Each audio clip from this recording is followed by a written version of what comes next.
Bini dinumog ng mga tao sa Pen Shop Cozy Cafe, Davao Venues, grabe ang suporta nyo.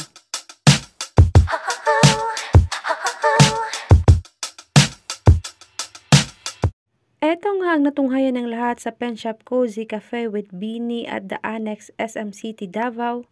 The amount of people are overwhelming. When they say laos na ang Bini at ito ang makikita mo exactly the opposite, makahappy sa puso ang thankful sa Davao Bloom sa pagmamahal.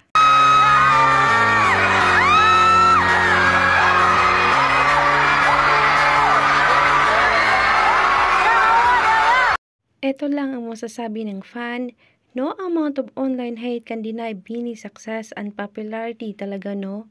Napuno yung mo kahit walang announcement si Bini intended to reach the public and non-fans about the event.